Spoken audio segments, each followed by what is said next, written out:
Kürtszóra indultak el a csikósok a Hajdú-szoboszlói főutcán. Több tucatnyian egyszerre csattogtatták az ostort, vagyis csergettek. Azt mondják, nem nehéz a csergetés, egy kis gyakorlás után bárki meg tudja csinálni. Különös technikája nincsen, mert végül is akárki tud csergetni, nem mindegy végül is, hogy csapjuk ki.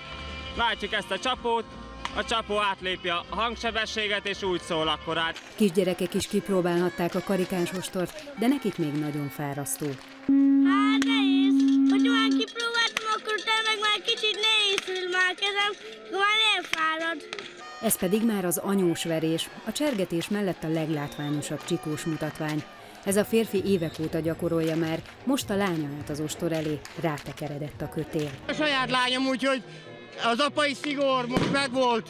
Az egész éves levertem rajta. A szilveszteri csikós felvonulást több száz éves hagyomány Hajdú-szoboszlón, a törökök legyőzésére emlékeznek így. A törökök voltak a gonoszok, és ugye azért nagy hangot, zajt keltettek vele, hogy elüldözzék őket, és hogy nem merjenek támadni, hogy lássák, hogy milyen rengeteg ember van itt, hogy nem merjenek idejönni. Különleges ágyúkkal is űzték a gonoszt éjjel Hajdú-szoboszlón.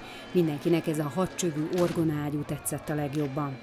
Ez nem sorozatlövő volt, mert nem egyszerre lőtték, hanem külön lőttek a csövekkel, és általában nem golyó volt benne, hanem egy marékszeg, vagy valami pár darab szilány vagy kavics, és ez ilyen kartási tűzként használták a seregbontónak.